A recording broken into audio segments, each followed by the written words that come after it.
to trigger lane swap detection will get a warning ping as well as a like just looking at this makes me sick. How inelegant that you have to like. Okay, so what if there are two junglers? What if people want to circumvent it because it doesn't work on junglers because junglers want to gank and you want to enable the possibility of a level 3 gank after 3 camps? So it's like, okay, what if enemies try to skip this and then go 2 smites and 2 junglers and a roaming support who's also a jungler? Okay, now we have to do checks for junglers as well to punish those guys to dissuade them from doing that. It's like, it's so messy! It's so shit!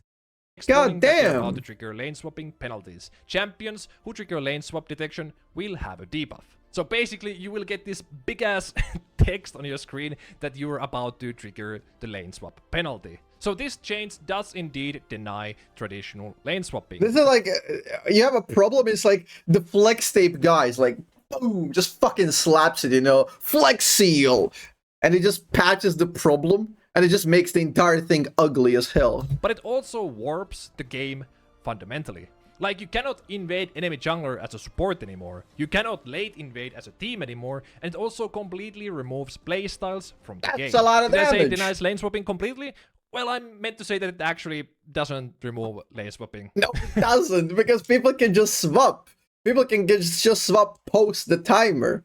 Like, 3 minutes is like, it's not even 3 minutes. The game basically starts for like at 1:30, 1:50 in lane.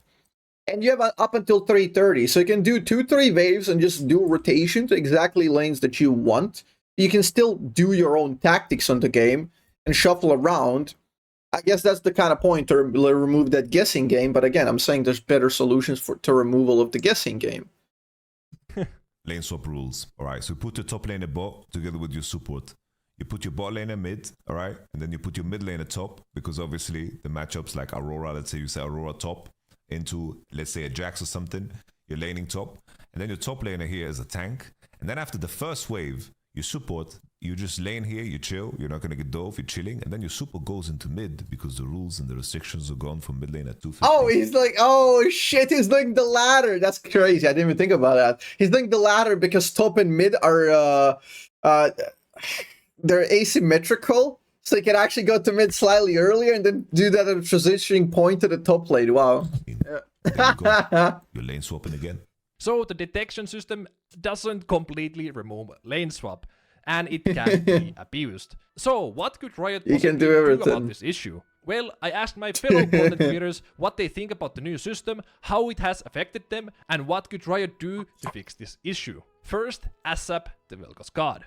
The real problem with lane swap hard-coded solution is that it harms creativity for most players for the sake of competitive and spectator experience. Most people who come to my channel or watch videos were like, I've never seen this, why are they removing it? So hard, why is it a big deal? Why am I seeing Call of Duty out of combat zone bullshit in my game? Yeah, this is so true, because like I made videos on this, and the most prevailing opinion on the shorts was like, what?